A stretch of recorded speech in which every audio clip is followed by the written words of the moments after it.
বন্ধুরা সবাই কেমন আছো? আমার পরিবারে তোমাদের সবাইকে স্বাগত জানাই।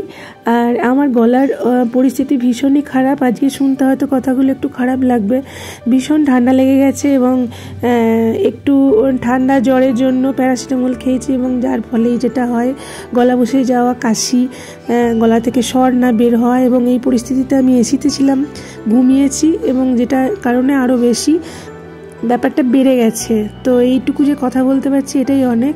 তো যাই হোক, তো রবিবার দিন প্র্যাকটিস চলছে শালিনীর একটু গানের, আর ও একটু ফর্ম ফিল আপ করছে। ওকে নিয়ে যাব সোমবার দিনকে সকাল সকাল, সেটা হচ্ছে রবীন্দ্রভারতী ইউনিভার্সিটি কলকাতা। আমরা সকাল সকাল পৌঁছে গেছি, 10:30টার মধ্যেই বিধানে গেছি, এবং পরিবেশটা ভীষণই সুন্দর। আমি এই প্রথমবার যাচ্ছি। ও ভোকালে অ্যাডমিশন দেবে, প্র্যাকটিক্যালের ব্যাপার আছে আজকে। আর আমি যেহেতু ভিডিওটা পরে এডিট করছি, সেহেতু তোমাদের খবরটা প্রথমেই দিয়ে দিই, যেটা হচ্ছে ভোকালে প্র্যাকটিক্যালে ও মানে চান্স পেয়েছে। এরপরে থিওরিটা আছে, থিওরিটার পরীক্ষাটা যদি পাশ করতে পারে তাহলে ওখানে অ্যাডমিশনটা হবে। তো এখনও সেই প্রসেস চালু। তো তোমাদের সাথে এইখানে পরিবেশটা একটু শেয়ার করছি। আর সোমবার দিনকে এত গরম, একটা ভ্যাপসা ওয়েদার, আর আকাশের মেঘ, অথচ রোদ নেই, কিন্তু একটা চরম অস্বস্তি। এরকম অস্বস্তি মানে ভাবা যায় না। এটা শরৎকাল বলে মনেই হচ্ছে না, এরকম গরম। এবছর যেন গরম মানে শ্রেষ্ঠত্ব স্থান পেয়েছে যাকে বলে আর কি। তো আমরা বিভিন্ন রকম বিভাগ আছে, তো এত সাবজেক্ট, এত বড় ইউনিভার্সিটি, সেখানে সঙ্গীত বিভাগটাকে খুঁজে বার করার একটা সহজ উপায় হচ্ছে, আমাদের মতো অনেকেই তো পরীক্ষা দিতে আসছে, তো যাদের কাছে গিটার বা নাচের ড্রেস, পোশাক পরা, তো তাদেরকে অনুসরণ করলেই আমরা ঠিক মিউজিক যেখানে আছে সেখানে পৌঁছাতে পারবো। এবং এই আইডিয়াটা করে গেলাম। দেখো কি সুন্দর ধারে ধারে স্কাল্পচারগুলো, গাছ দিয়ে বা তোমার সিমেন্ট দিয়ে মনে হয়, যাই হোক কী দিয়ে করেছে আমি অত হাতে নেড়ে দেখিনি, তো বেশ ভাল লাগছিল। আর প্রচুর গাছপালা, চারপাশটা একদম গাছে ভর্তি। কিন্তু অনেক পুরনো ইউনিভার্সিটি সেই হারে পরিষ্কার পরিচ্ছন্ন রয়েছে ঠিকই, কিন্তু আমার মনে হয় যে আরও যদি একটু পরিষ্কার পরিচ্ছন্ন হয় তো ভালো লাগে। একটা সরোবরের মতো আছে ইউনিভার্সিটির ভেতরে, কিন্তু সেটা ভীষণ রকমের নোংরা হয়ে আছে বলে আমি আর শেয়ার করলাম না। তো দেখো, এটা সঙ্গীত বিভাগের এই পাশটা, আর এই দিকটা এগুলো অনেক রকম রুম আছে, প্রচুর রুম। আর এত বড় ইউনিভার্সিটি, তো আমাদের যেটা ব্যাপার হচ্ছে গিয়ে গার্জেনদের এই ধরনের পরীক্ষাগুলোতে না, গার্জেনদের বসার না একদম ব্যবস্থা করে না। আর যেটা ভীষণ ভুগতে হয় আমাদের মতো গার্জেনদের। আমার সঙ্গে কয়েকজনের আলাপ হলো, নদিয়া থেকে এসছে, 24 পরগনা থেকে এসছে। তো তারা সবাই ভোর আমার মতোই রাত্রে ট্রেন ধরে এসছে। তো এসে পরেই মেয়েরা পরীক্ষা দিতে ঢুকে গেল, আর গার্জেনরা গাছতলায় বসে।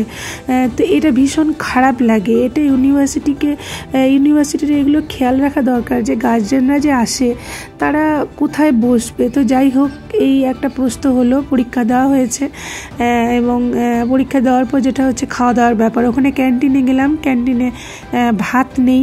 তো যা ছিল সেটা হচ্ছে ফ্রাইড রাইস, কী টাইপের যে ফ্রাইড রাইস ভগবান জানে, যাই হোক ফ্রাইড রাইস, আর চিকেন, লুচি, ঘুগনি, টোস্ট, পাউরুটি টোস্ট। যাই হোক খিদের পেটে তখন ওটাই তৃষাকে বললাম যে ঠিক আছে, ওই কিছু একটা অর্ডার কর, খাবার খাই।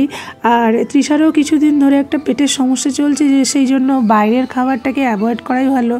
তো যাই হোক, ব্রেকফাস্ট আমরা সকালে ওটস বানিয়ে নিয়ে এসেছিলাম, যাতে বাইরের খাবারটা খেতে না হয়, ফ্রুট দিয়ে আর কি, ওটস যেটা। কিন্তু লাঞ্চে তো খেতে হবে, খাবার না খেলে আরোই গরমে কাহিল হয়ে যাব। তো সে কারণেই ওকে বললাম যে যা আছে সেটাই 1 প্লেট করে অর্ডার দে, 1 প্লেট করে লুচি ঘুগনি দে, আর 1 প্লেট করে চিকেন আর ফ্রাইড রাইস দে। তো বাইরের খাবার খেতে বন্ধুরা আমি তো একেবারেই ভালো লাগে না, ওই দায়ে পড়ে খেতে হয়। আর একটা কথা কি জানো তো, এইভাবে অনেক যাতায়াত করেছি গানের জন্য। শালিনীকে নিয়ে কলকাতা আমি অনেকবার যাতায়াত করেছি। তো এখন না, যত বয়সটা বেশি হয়ে যাচ্ছে না, আর যেন আমার ভালো লাগে না, মনে হয় ও একা একাই করুক। এবং সে বয়সটা হয়েওছে, কিন্তু ওর একটু কি বলো তো, ও নিয়ে গেছে আমাকে বেকার, ও একাই যাতায়াত করতে পারে, ওই মা তুমি থাকো আমার সাথে, এইরকম একটা ব্যাপার। হ্যাঁ, তো এই দেখো ফ্রাইড রাইস, এটা কী ধরনের ফ্রাইড রাইস বুঝতে পারলাম না।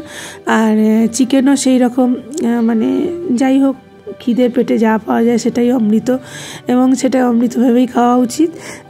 তো আজকে ভয়েস ওভার দিতে গিয়ে আমার ভীষণ কষ্ট হচ্ছে, তো ভিডিও একদম ওই জন্য দিতে পারছি না। বাড়িতেও কাজ প্রচুর, আর ঠিক সেইভাবে ভিডিও করাও হচ্ছে না।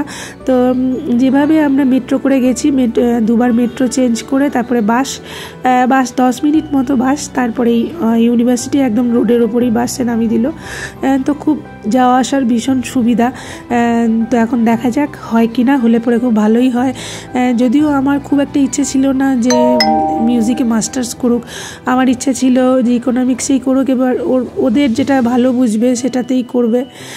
তো এই দেখো, এটা হচ্ছে মেট্রো, যেখানে আমরা আন্ডারগ্রাউন্ড মেট্রোটা। তো এইখানে হয়ে সোজা এবার বিধান বা কোলফিল্ড যেটা পাবো, কোলফিল্ড আশা করছি পেয়ে যাব।